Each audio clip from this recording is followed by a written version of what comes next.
বাঁকুড়া সম্মিলনী medical college হাসপাতালে যে blood bank রয়েছে সেই ব্লাড ব্যাংকে প্রতিদিন রক্তের চাহিদা কম বেশি 100 ইউনিট। তার পাশাপাশি এই ব্লাড ব্যাংকের ওপর নির্ভরশীল বাঁকুড়া জেলার বিভিন্ন প্রান্তে ছড়িয়ে ছিটিয়ে থাকা প্রায় 700 জন থ্যালাসেমিয়া রোগী। স্বাভাবিকভাবে এই ব্লাড ব্যাংকের যথেষ্ট রক্তের সরবরাহ না থাকলে ব্লাড ব্যাংক কার্যত রক্তশূন্য হয়ে পড়ে। পাওয়া যাচ্ছে না ব্লাড, খুব সংকট।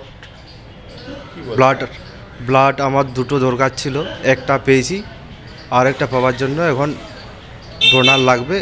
এই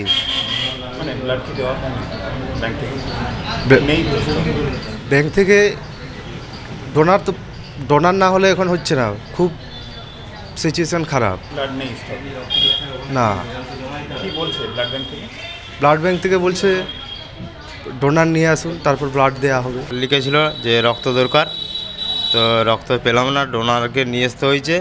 নিয়ে আসার পরে ও মানে রক্ত ডোনেট করেছে, তারপরে রক্ত পেলাম। এমনি রক্ত দিচ্ছে না এখান থেকে, রক্ত মিলছে না বলছে।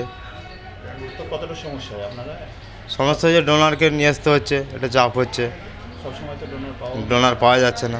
একদিকে প্রবল গরম, প্রচণ্ড দাবদাহ, আর অন্যদিকে লোকসভা নির্বাচনের কারণে রাজনৈতিক দলের যারা নেতৃত্ব বা কর্মী তাদের ব্যস্ততা, সব মিলিয়ে রক্তদান শিবির যেহেতু জেলায় একেবারে হাতে গোনা হচ্ছে, তার ফলে কিন্তু এই ব্লাড ব্যাংক এখন কার্যত রক্তশূন্য হয়ে পড়েছে। মাঝে মাঝে যখন কিছু কালেকশন হচ্ছে তখন কিছুটা পাচ্ছে, আবার তাদেরকেও রিকোয়েস্ট করা হচ্ছে দেখুন এখন এই পরিস্থিতি, এটা একটা ক্রাইসিস চলছে, আপনাদের আত্মীয় স্বজন দিয়ে দিন। তারাও অনেক সময় দিচ্ছে, কিছু কিছু লোক আছেন অনেক সময়তে একটু দিয়ে যান, সেটাও করেন।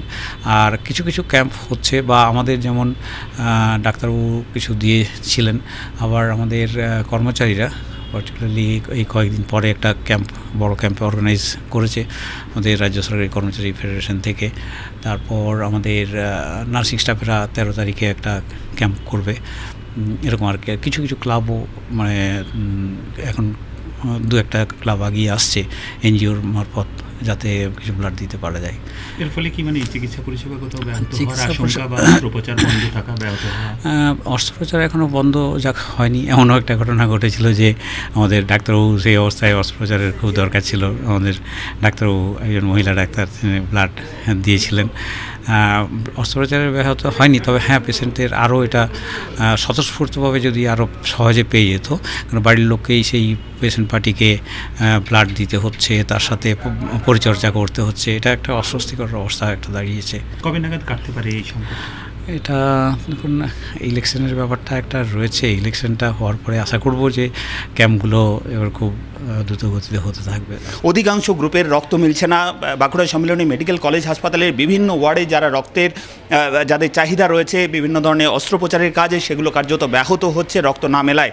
ব্লাড ব্যাংকের তরফে জানানো হচ্ছে যে রক্ত যেহেতু সঞ্চিত নেই, স্বাভাবিকভাবে ডোনার না আনলে সেক্ষেত্রে রোগী বা রোগীর আত্মীয়রা তারা রক্ত পাচ্ছেন না। এই পরিস্থিতি কাটিয়ে কবে ফের ব্লাড ব্যাংকে রক্ত সরবরাহ স্বাভাবিক হবে, সেই দিকে তাকিয়ে বাঁকুড়া সম্মিলনী মেডিকেল কলেজ কর্তৃপক্ষ এবং সাধারণ মানুষ। বাঁকুড়া থেকে ক্যামেরায় বোধন কর্মকারের সঙ্গে হীরক মুখার্জি, TV9 বাংলা।